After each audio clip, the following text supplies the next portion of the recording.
تو حضرت عبداللہ ابن عمر سے کہا کہ کوئی آیا تو نہیں؟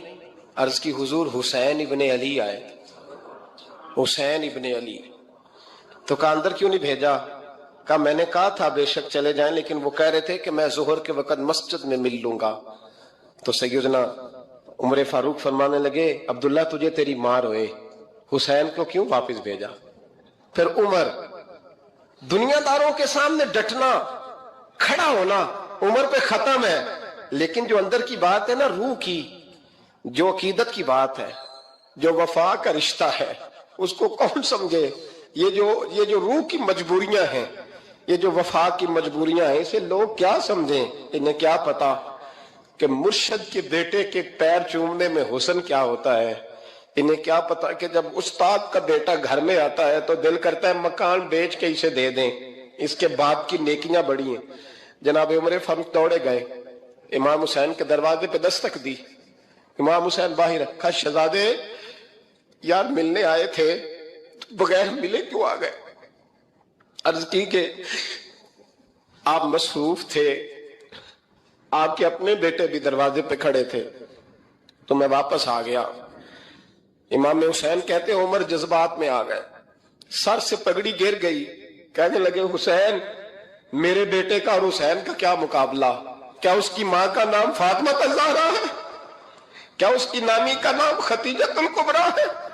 کیا اس کے نانے کا نام محمد مصطفیٰ ہے؟ اور پھر سر سے پگڑی اتری تھی، اپنے بال زور سے پکڑ لیے، کہنے لگے حسین میں نا مکے میں اونٹ چرایا کرتا تھا اور ڈنڈوں سے مار کھاتا تھا اپنے باپ سے، یہ جو آج ساری دنیا میں عمر کے نعرے لگتے ہیں یہ تیرے نانے کا صدقہ ہے۔ شہزادے میری وفا اور میری وفا میں جب تیرا دل کرے نا دوڑ کے آ جایا کر۔ عمر تو لوگ، ایک دن امام حسین نے آ کے نا جناب فاروق اعظم سے کہا، خطبہ دے رہے تھے بچوں کی طبیعت شروع میں، پتہ نہیں کیا بات آئی امام حسین کے دل میں، کہنے لگے عمر نیچے اترو، یہ میرے نانا کا ممبر ہے۔ تو حضرت سیدنا عمر، سنو کبھی میرا بھی بچہ آ جائے تو میں کہتا ہوں اس کو پکڑو یار، بچوں کو تو نہیں نا جمعوں میں مطلب ذکر کیا جاتا، اترنا میرے نانے کا ممبر ہے۔ جناب عمر اتر کے نیچے کھڑے ہو گئے، تو کہا جا کے اپنے نانے کے ممبر پہ بیٹھ۔ تو حضرت عمر رو پڑے، کہنے لگے شہزادے میرے نانے کا ممبر ہی کوئی نہیں ہے ہی نہیں، یہ ممبر یہ مصلی یہ تیرے نانے کی شان ہے، میرے نانے کا کوئی ممبر نہیں، تیرے ہی نانے کا ممبر ہے۔ تھوڑی دیر کھڑے رہے تو امام حسین کہنے لگے اچھا کوئی نہیں آپ کے نانے کا ممبر کا نہیں؟ کہا چلو پھر میرے نانے کے ممبر پہ بیٹھ جاؤ، چلو خیر ہے، کوئی نہیں آپ کے نانے کا؟ کہا نہیں، تو کہا کوئی نہیں پھر میرے نانے کے۔ جب حضرت عمر بیٹھے تو بڑا شاندار جملہ کہا، فرمانے لگے میں ممبر پر مرضی سے نہیں بیٹھا تھا، مجھے ابو بکر نے بٹھایا تھا، اور پھر حسین کے کہنے پہ میں اترا ہوں، اب مجھے حسین نے بٹھایا ہے، اب کسی کی جرت ہے تو عمر کو اتار کے دکھائے، اب میں حسین کا تیری نسل پاک میں۔ یار کتنی بے شرمی کی بات ہے، لوگ امام حسین کو باغی کہے۔ حضور کا وصال ہوا نا تو امام حسن اور امام حسین کی عمریں ابھی 7 8 سال 9 سال کے بیچ تھیں، تو حضرت مولا علی شیر خدا رضی اللہ تعالیٰ عنہ کے ساتھ امام حسن آئے مسجد میں، تو ممبر پہ بیٹھے ہوئے دیکھا حضرت ابوبکر صدیق کو، تو کہنے لگے نیچے اترنا میرے نانا کا ممبر ہے۔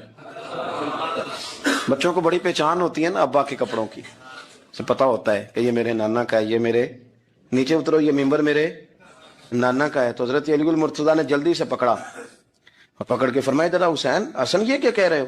اب دیکھیں نا بچہ یہاں کسی کا شور کرے تو میں آپ کو جمعہ چھوڑ کے بچے کی تھوڑی سنوں گا، میں کہوں گا کہ بھائی ٹھیک ہو گیا بچے کو لے جاؤ ذرا اسے پیچھے کرو جمعے کے بعد بات کرتے ہیں، لیکن وہ تھے نا رسول اللہ کے نواسے اور حضرت ابوبکر صدیق عظمت اور شان کو سمجھتے تھے، انہوں نے کہا نیچے اتریے میرے نانے کا ممبر ہے۔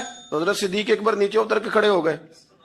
تو ایک جملہ، باقی بزرگوں نے بھی بڑا کچھ لکھا ہے، پر یہاں ایک بات شاہ عبد العزیز محدث دہلوی نے لکھی ہے، حضرت صدیق ایک بار رو پڑے، کہنے لگے حسن اگر ممبر تیرے نانا کا ہے تو ابو بکر بھی تو تیرے نانا کا ہی ہے نا، یہ کو باہر سے تو نہیں نا آیا، یہ بھی تیرے نانا کا ہے۔ تو حضرت امام حسن ہنسنے لگے، فرمانے لگے ٹھیک ہو گیا بیٹھ جائے ممبر پہ پڑھائیں جمعہ، سمجھ آ گئی ہے بات کی، پڑھائیں جمعہ، آپ کی بات کی مجھے سمجھ آ گئی ہے کہ اگر ممبر نانا کا ہے تو ابو بکر بھی تو انہی کا ہے نا جناب صدیق اکبر۔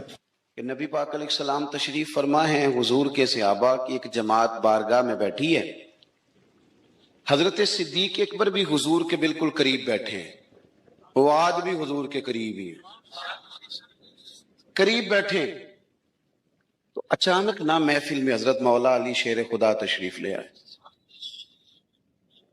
باقی صحابہ بھی اٹھنا چاہ رہے تھے، کوشش ہو رہی تھی، لیکن پتہ ہے سب سے پہلے جگہ کم تھی، کو بندہ ذرا سرکتا یا جگہ بناتا تو جگہ بننا تھی، باقی بھی اٹھنا چاہ رہے تھے، لیکن سب سے پہلے حضرت صدیق اکبر اٹھے۔ حضرت مولا علی کا بازو پکڑ کے تھام کے حضور کے قریب بٹھایا، خود ذرا تھوڑے سے پیچھے ہو کے بیٹھ گئے۔ اب بولا نہیں کوئی، وہاں لوگ کم باتیں کرتے تھے، وہاں لوگ بولا ہے پائے نظر ہوش میں آ، یہ کوے نبی ہے، آنکھوں سے بھی چلنا یہاں بے ادبی ہے، لباں تے موراں لگیاں بولن دی جاج بھول گئی، اوتھے زباناں تائیں کھولن دی جاج بھول گئی، تے جا کے مدینے اتھرو میرے سوال بن گئے۔ حضور کی بارگاہ میں وہاں کو بندہ بات کرے، اللہ نے پہنچایا سرکار کے قدموں میں، صد شکر میں پھر آیا سرکار کے قدموں میں، کچھ لمحے سلامی کو ٹھہرا ہوں مواجہ پر، پھر مجھ کو ادب لایا، پھر مجھ کو ادب لایا سرکار کے قدموں میں۔ تو حضرت کوئی کسی نے گفتگو نہیں کی، حضرت صدیق اکبر نے بازو تھاما اور لا کر کے نا حضرت مولا علی کو حضور کے قریب بٹھایا اور خود سائیڈ پہ جا کے بیٹھ گئے، کوئی بولا نہیں، بات نہیں کی۔ تب ہم تو باتیں زیادہ کرتے ہیں نا،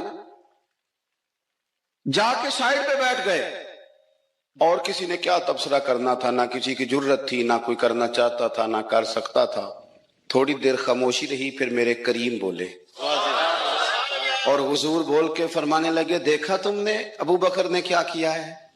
اور پھر حضور فرمانے لگے، عزت والا ہی کسی کی عزت کو پہچان سکتا ہے، فضل والے ہی اہل فضل کو پہچانا کرتے ہیں۔ میں ذمہ داری سے کہتا ہوں کہ مولا علی کی شان کو اگر سمجھ سکتے ہیں تو ابو بکر صدیق سمجھ سکتے ہیں، اور حضرت صدیق اکبر کا مقام اگر کوئی جان سکتا ہے تو مولا علی ہی جان سکتے ہیں۔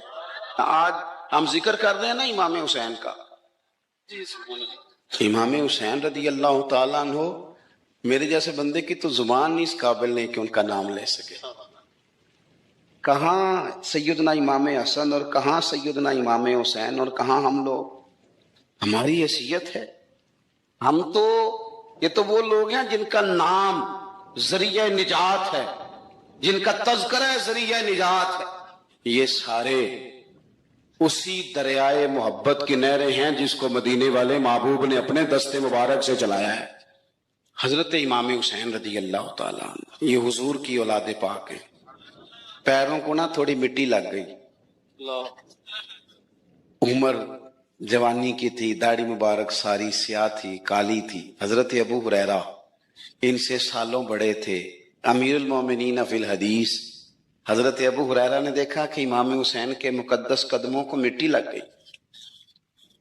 کسی سے بھی کہا جا سکتا تھا ذرا امام صاحب کی توجہ کرانا، یہ ذرا مٹی اتار دینا، لیکن حضرت ابو ہریرہ جھٹ سے اٹھے، اپنی پگڑی کھولی، اس کا پلو لیا اور حضرت امام حسین کے پیروں سے مٹی صاف کرنی شروع کر دی۔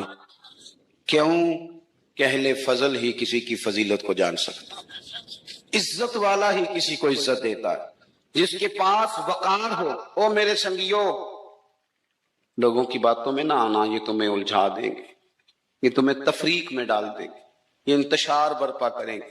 یہ وہ حسین جماعت ہے جو حضور کے سامنے بیٹھا کرتی تھی۔ ان سے پیار کرنا، ان سے محبت کرنا۔ آپ کبھی ترمذی کی ایک حدیث پڑھیں تو مر جانے کو جی کرتا ہے۔ حضور نے فرمایا تھا، میرے صحابہ کے بارے میں اللہ سے ڈرنا۔